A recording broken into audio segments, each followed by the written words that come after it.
नमस्कार, स्वागत है आपका ईटी नाउ स्वदेश पर। आप देख रहे हैं योर स्टॉक्स। ये आपका शो है जहां पर आप अपने सवाल हम तक पहुंचा सकते हैं। स्क्रीन पर दिए गए व्हाट्सएप नंबर के द्वारा आप अपने सवाल हमारे गेस्ट तक पहुंचा सकते हैं। हमारे मेहमान सरल भाषा में उन सवालों का जवाब देंगे। सोशल मीडिया प्लेटफॉर्म्स के द्वारा भी आप अपने सवाल पहुंचा सकते हैं। यूट्यूब, इंस्टाग्राम, व्हाट्सएप या ट्विटर, चारों ही सोशल मीडिया प्लेटफॉर्म्स के द्वारा आप अपने सवाल हम तक पहुंचा सकते हैं। सबसे पहले बाजार पर नजर डाल देते हैं। बढ़त के साथ बाजार कारोबार कर रहा है। निफ्टी में भी आज तेजी दिखी है। दिन के निचले स्तर से देखें तो अच्छी खासी रिकवरी भारतीय बाजारों पर दिखी है। करीब 50 अंकों की तेजी के साथ 23,440 के पास अब निफ्टी 50 पहुंच गया है। निफ्टी बैंक की बात करें तो यहां पर भी करीब 200 अंकों की तेजी, 50,000 के पार निफ्टी बैंक पहुंच गया है। करीब 200 अंकों की तेजी यहां पर भी दिखी है। सेक्टर स्पेसिफिक मूवर्स की बात करें तो आईटी शेयरों में आज काफ़ी गिरावट है। एम्फोसिस, टेक महिंद्रा, कोफोर्ज तीनों ही टॉप लूजर्स है निफ्टी आईटी इंडेक्स से। लेकिन रियल एस्टेट सेक्टर की चमक अभी भी बरकरार है। याद रखें, 3 दिन से लगातार निफ्टी रियल एस्टेट इंडेक्स सबसे बड़ा सेक्टोरल है, गेनर है। आज के ट्रेडिंग सेशन में भी निफ्टी रियल एस्टेट इंडेक्स में करीब 1% की तेजी दिखी है। Prestige estates, brigade enterprises, Mahindra life sciences कुछ टॉप गेनर्स है रियल एस्टेट शेयरों में। कंज्यूमर ड्यूरेबल स्टॉक्स की बात करें तो यहां पर भी काफ़ी एक्शन है। डिक्सन टेक्नोलॉजीज की बात करते हैं, करीब 4 से 5% की तेजी यहां पर दिखी है। दो खबरें हैं यहाँ पर। एक तो कंपनी करीब 1500 से 2000 करोड़ का इन्वेस्टमेंट इंडिया में करना चाहती है अगले 2 से 3 साल में, और इसके अलावा ministry of electronics and information technology भी करीब 30,000 करोड़ का इन्वेस्टमेंट इलेक्ट्रॉनिक कंपोनेंट स्कीम के द्वारा करेगी। तो दोनों ही पॉजिटिव न्यूज़ पीसेस है, जिसके चलते डिक्सन टेक में करीब 4 से 5% की तेजी आज के ट्रेडिंग सेशन में दिखी है। इसके अलावा रियल एस्टेट शेयरों की तो हमने बात की, प्रेस्टीज एस्टेट्स पर भी नजर डालते हैं। करीब 5% की तेजी यहां पर भी दिखी है। सीएलएसए की बुलिश रिपोर्ट आई है, खरीदारी की राय दी है, टारगेट प्राइस बढ़ाकर 2320 रुपए प्रति शेयर कर दिया है। उनका मानना है कि वैल्यूएशंस काफ़ी अट्रैक्टिव है और स्टॉक में डी रेटिंग हो सकता है, डेट भी कम हो सकती है। तो कई सारे पॉजिटिव ट्रिगर्स जिसके चलते 5% की तेजी प्रेस्टीज एस्टेट्स पर भी दिखी है।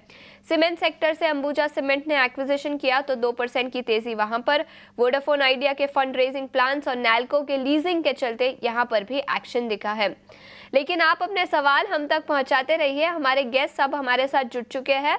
विवेक कारवा वृद्धि इन्वेस्टमेंट्स के हमारे साथ जुड़े हैं, और उसी के साथ ध्वनि पटेल जो फाउंडर है फिनवर्सिफाई की। बहुत बहुत शुक्रिया अपना समय निकालकर ईटी नाउ स्वदेश पर जुड़ने के लिए। सबसे पहले ध्वनि आपसे पूछना चाहूंगी, टेक्निकल्स पर देखें तो इंडेक्स पर क्या राय बनती है? दोनों ही इंडेक्स पर अपनी राय दीजिए, निफ्टी और bank Nifty. Good morning. Definitely यहाँ पे इंडेक्स में हमें एक पॉजिटिव साइड का ही मोमेंटम देखने को मिल रहा है। हालांकि जो स्पीड होती है यहाँ पे इंडेक्स के बढ़ने की, वो यहाँ पे मिसिंग सी होती हुई दिख रही है।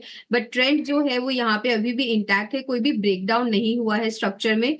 इंट्राडे चार्ट्स पे भी अगर हम देख रहे हैं तो 23,200 का लेवल जो है वो एक अहम सपोर्ट लेवल की तरह यहाँ पे काम कर रहा है। तो सपोर्ट लेवल जो है वो खास करके यहाँ पे ध्यान रखने की चीज है कि वो ऊपर की तरफ शिफ्ट हो रहे हैं। हालांकि हमें ऑल टाइम हाई से ब्रेकआउट यहाँ पे नहीं देखने को मिल रहा है। इंडेक्स जो है वो अपना मूल स्वभाव जो यहाँ पर है कि ऑल टाइम हाई अचीव होने पे यहाँ पे वापस से एक प्रॉफिट टेकिंग माइनर सी देखने को मिल रही है।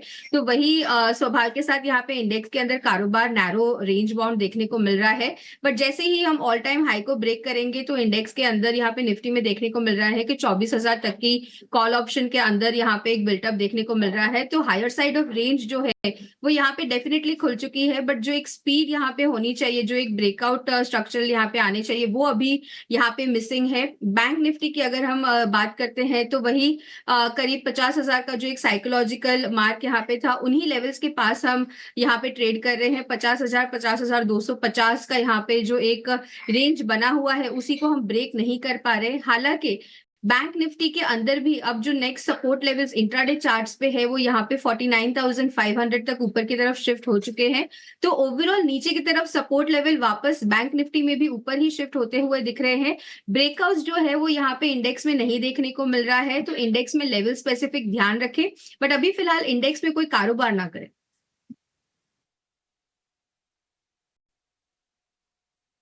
तो ये है सलाह इंडेक्स पर।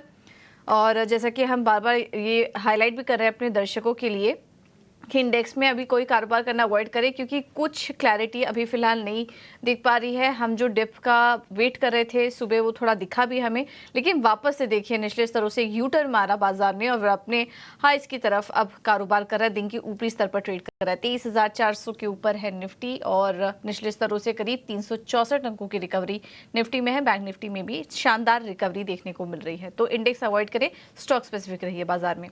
आगे बढ़ते हैं। बरेली से नईम अहमद जी हमारे साथ जुड़े हैं। नमस्कार, सवाल पूछिए अपना। नमस्कार मैम, मेरा सवाल बीईएल के लिए है जी। मेरी खरीद 206 रुपए के आसपास है और 200 शेयर है मेरे पास लॉन्ग टर्म के लिए, क्या करें?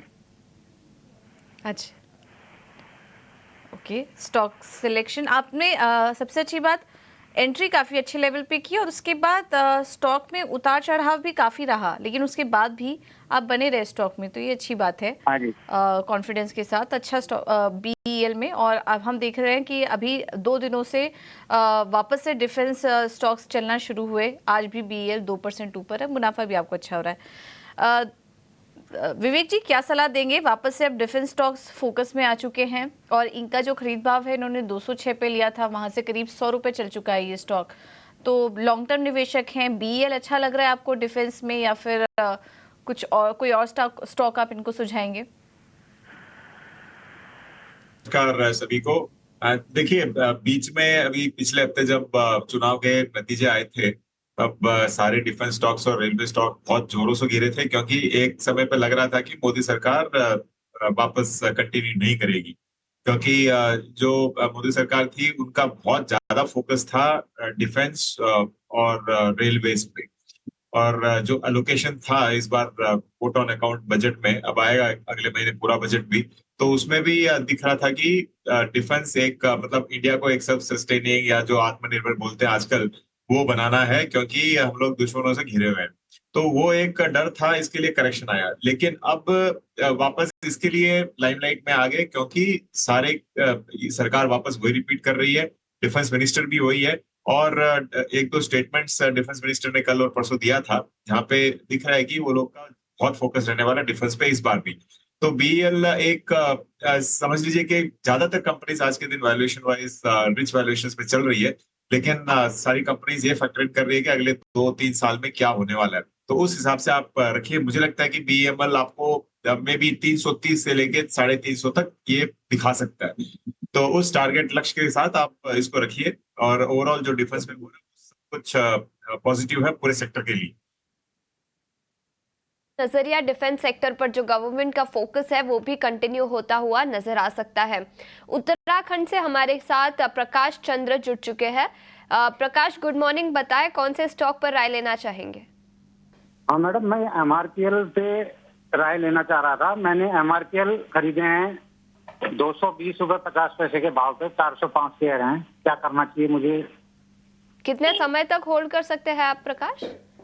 समय लंबा समय तो नहीं था मेरा नजरिया तो शॉर्ट टर्म का ही था, लेकिन अब मेरे को अगर रुकना पड़ेगा तो रुक जाऊंगा, अलग ऐसी बात है। ठीक है, तो टेक्निकल राय ही ले लेते हैं। ध्वनि, आपसे पूछना चाहूंगी एमआरपीएल पर क्या राय बनती है? 220 रुपए प्रति शेयर के दाम पर उन्होंने खरीदे हैं। थोड़ा सा नुकसान है करंट मार्केट प्राइस पर, 218 के आसपास ही है स्टॉक, लेकिन टेक्निकल्स पर देखें तो क्या राय बनती है? तो देखिए स्टॉक के अंदर ना उनको ज्यादा नुकसान अभी नहीं हो रहा है, उनके खरीद भाव के करीब ही स्टॉक का अभी भाव चल रहा है। और अगर हम इसके शॉर्ट टर्म के स्ट्रक्चर देख रहे हैं तो 200 रुपए के पास स्टॉक ने जब यहाँ पे ब्रेकआउट दिया तो वही यहाँ पे एक रेजिस्टेंस लेवल अब वापस से एक सपोर्ट लेवल की तरह काम कर रहा है, जहां पे हम देख रहे हैं कि वापस से स्टॉक नीचे की तरफ अपना 200 रुपए का जो भाव क्रॉस कर चुका है उसको नीचे की तरफ ब्रेक नहीं कर रहा है। डेफिनेटली इसके अंदर बने रहने की ही सलाह रहेगी। 200 रुपए का आप यहाँ पे स्टॉप लॉस लगा के चले। इसको आप अगर 6 से 8 महीने के लिए भी होल्ड करके चलते हैं तो पहला टारगेट इसके अंदर 260 रुपए का बनता है और फिर इसके अंदर 290 रुपए तक के भी टारगेट अचीवेबल लगता है। ठीक है। तो 290 के टारगेट्स आ सकते हैं एमआरपीएल में। थोड़ा नुकसान है लेकिन घबराने की बात नहीं है। स्टॉप लॉस भी आपको बता दिया गया है और 290 के टारगेट्स यहाँ पर आ सकते हैं, तो थोड़ा होल्ड करिए आप इस स्टॉक को। गुरुग्राम से AK चुग हमारे साथ जुड़े हैं इस वक्त फोन लाइन पर। नमस्कार, किस स्टॉक पर सवाल है आपका, पूछिए।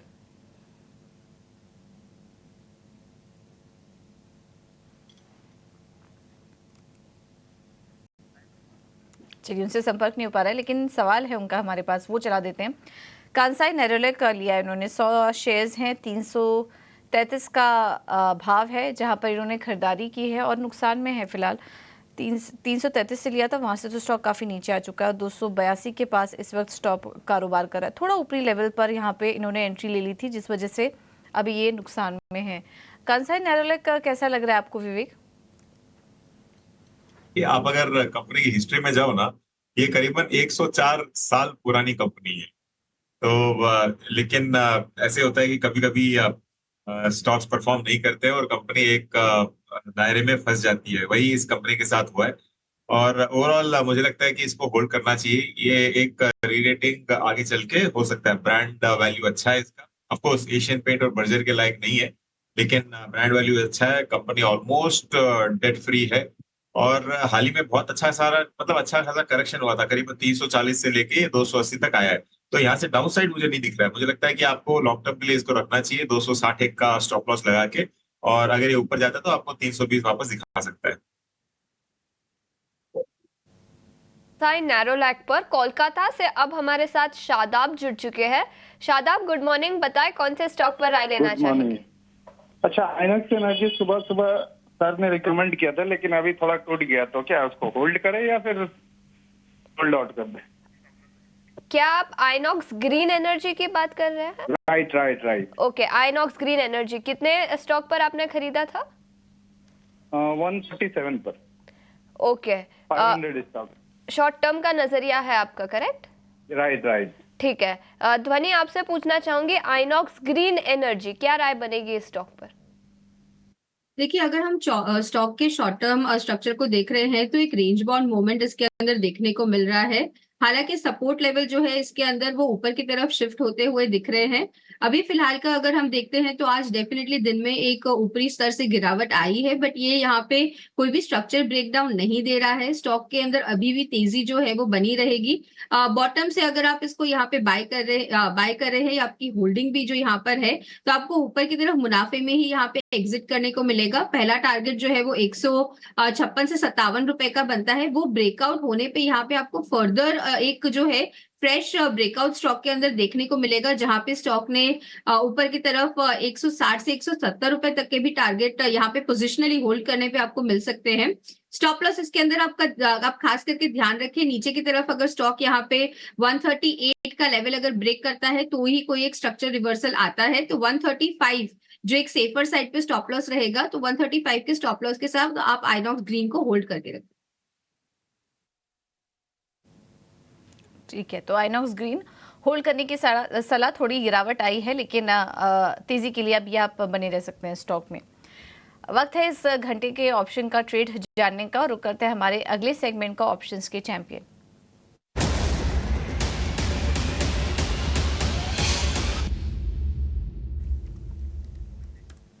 हमारे साथ सोनी पटनायक मौजूद हैं JM फाइनेंशियल से। Soni, thank you so much समय देने के लिए। बताइए क्या रणनीति होगी आपकी तरफ से? गुड मॉर्निंग पूजा जी एंड सारे दर्शकों को। यहाँ पे ऑप्शन के चैंपियन में हम रेकमेंड करना चाहते हैं चंबल फर्टिलाइजर, और वो भी 440 कॉल ऑप्शन। यहाँ पे आपको बाय करना है 10 रुपए के रेंज में, 10 to 10.5 इसी रेंज में आपको बाय करना है। स्टॉप लॉस लगाए 7 रुपए का और टारगेट रहेगा 15 रुपए। लॉट साइज है 1900 का, so maximum loss stop loss के अनुसार यहाँ पे आपका 5,700 लगेगा और maximum reward as per the target यहाँ पे आपका 9,500 रहेगा।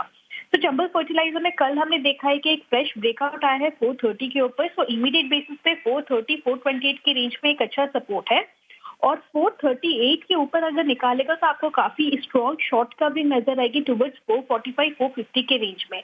इसलिए यहाँ पे best option play 440 call option रहेगा। मार्केट्स भी काफी वॉलेटाइल है, सो इसलिए हम सब ₹3 का यहाँ पे स्टॉप लॉस प्लेस कर रहे हैं। ठीक है, तो मार्केट की वॉलेटिलिटी को देखते हुए ये एक रणनीति आपको सुझाई जा रही है। ऑप्शन ट्रेड है लेकिन स्टॉप लॉस ज़रूर लगाइए इस तरह के बाजार में। चंबल फर्टिलाइजर कल एक ब्रेकआउट आया था जिसको कि हमने आपको नोटिस भी करवाया था। 440 की कॉल खरीदें, ₹10 के पास है। अधिकतम मुनाफा इसमें 9,500 तक का हो सकता है। थैंक यू सोनी आपका ये रणनीति सुझाने के लिए। चलिए एक छोटे से बड़ी देखने को मिली है, करीब 51 अंकों की तेजी के साथ अब निफ्टी 50 करीब 23,450 के पास पहुंच गया है। तो मोमेंटम काफी अच्छा है आज के ट्रेडिंग सेशन में। आप अपने सवाल हम तक पहुंचाते रहिए, सोशल मीडिया प्लेटफॉर्म्स के द्वारा आप अपने सवाल हम तक पहुंचा सकते हैं।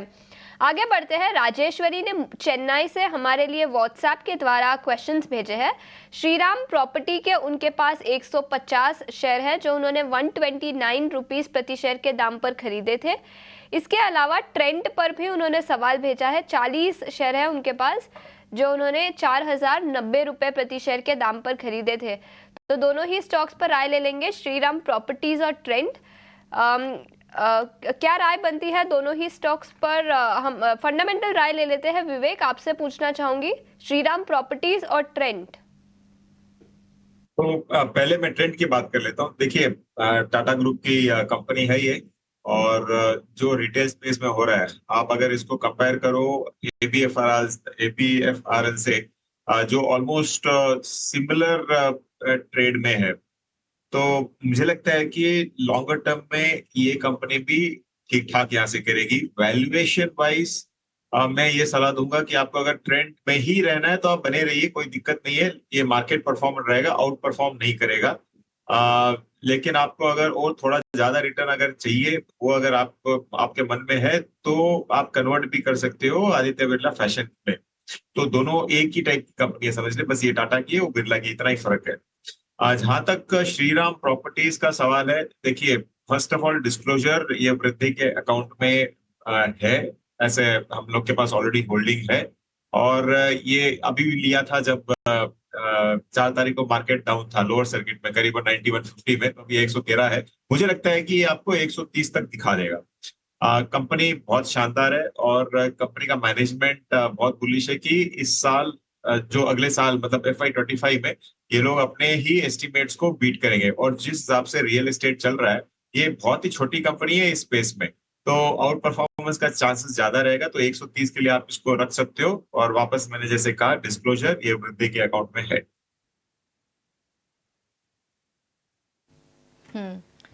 ठीक है, तो ये है सलाह श्रीराम प्रॉपर्टीज पर आपके लिए। चलिए अब आगे बढ़ते हैं। बिहार से मनोज दास जी हमारे साथ जुड़े हैं। मनोज जी नमस्कार, सवाल पूछिए अपना। नमस्कार मैम। हेलो जी, किस स्टॉक पर सवाल है आपका मनोज जी? मैम, मेरे पास आलोक इंडस्ट्री का 29.75 रुपये 600 शेयर है। हेलो जी जी जी 29 रुपये, हाँ 600 पीछे। तो इसको मैं क्या करूँ, सेल कर दूँ या अभी रहने दूँ 2-4 महीने 6 महीने के लिए? और एक पेनी स्टॉक है जीजी इंजीनियर, वो है 2500 शेयर है, ₹2.22 पे। तो इसको मैं क्या करूँ, रहने दूँ अभी 6 महीने साल भर के लिए, या अब मनोज जी पेनी, जी जी आपने खुद ही कह दिया वो पेनी स्टॉक है। पेनी स्टॉक हम ना दर्शकों को रिकमेंड करते हैं ना उन पर कोई राय देते हैं। हमारे डेटाबेस में भी शायद नहीं होगा वो स्टॉक, तो उस पर तो आपको राय नहीं दे पाएंगे। लेकिन आलोक इंडस्ट्रीज पर आपको सलाह दे देते हैं।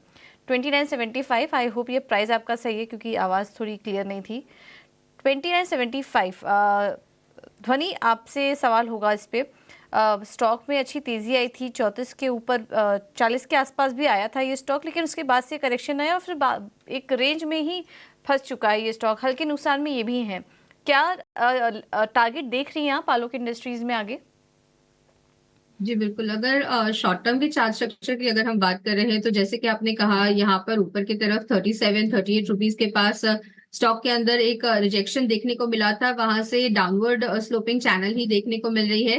हालांकि हाल ही की गिरावट में स्टॉक ने अपनी 200 पीरियड की जो ईएमए होती है उसको टेस्ट करा है और वहां से हमें वापस से एक बाउंस दिया है, और उस गिरावट के बाद पहली बार स्टॉक ने यहाँ पे अपनी जो अहम मूविंग एवरेजेस होती है उनको ऊपर की तरफ क्रॉस करा हुआ है।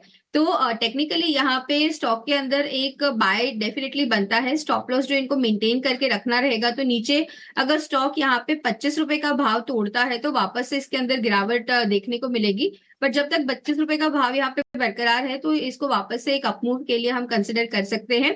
तो 25 रुपए के स्टॉप लॉस के साथ इसको होल्ड करें। ऊपर की तरफ के जो टारगेट बनते हैं यहाँ पे, तो पहले यहाँ पे 30 रुपए का बनता है और 30 रुपए क्रॉस करने के बाद वापस यहाँ पे 35 रुपीज तक का एक अपमूव देखने को मिल सकता है। बिल्कुल, तो पॉजिटिव नजरिया आलोक इंडस्ट्रीज पर 30 से 35 रुपए प्रति शेयर के लक्ष्य इस स्टॉक पर दिखाई दे सकते हैं। पुणे से अब हमारे साथ ओम प्रकाश शाह जुड़ चुके हैं। Om Prakash, good morning. बताएं कौन से स्टॉक पर राय लेना चाहेंगे? Good morning ma'am. मेरे पास कैंपस के 140 शेयर 302 के भाव पर हैं।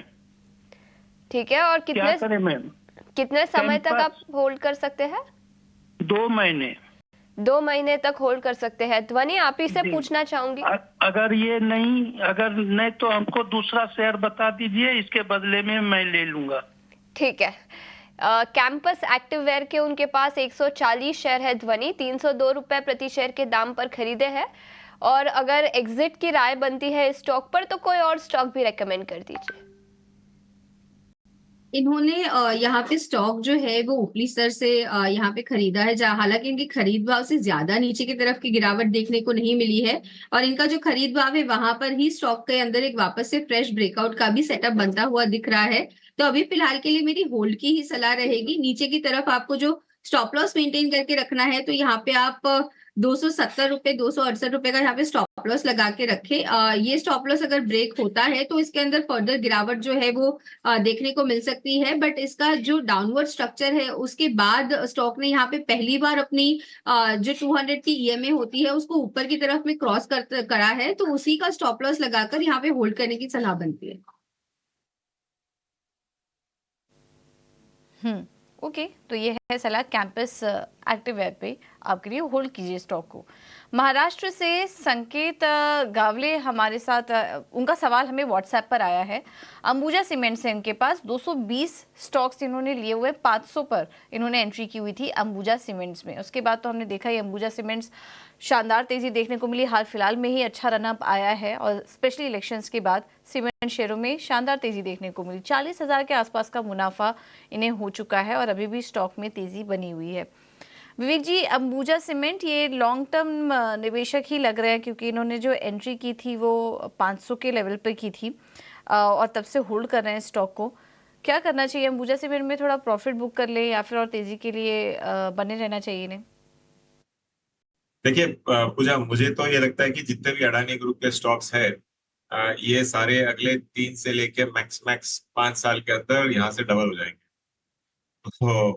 तो अंबुजा सीमेंट भी अभी आपने देखा था कल या परसों न्यूज में आपने पढ़ा हुआ कि एक साउथ वेस्ट सीमेंट कंपनी को इन्होंने खरीदा, शायद पेन्ना करके कंपनी का नाम है। तो ये एक्विजिशन स्प्री में है और कंपनी डेट फ्री है, तो ये लोग एक्विजिशन कर सकते हैं।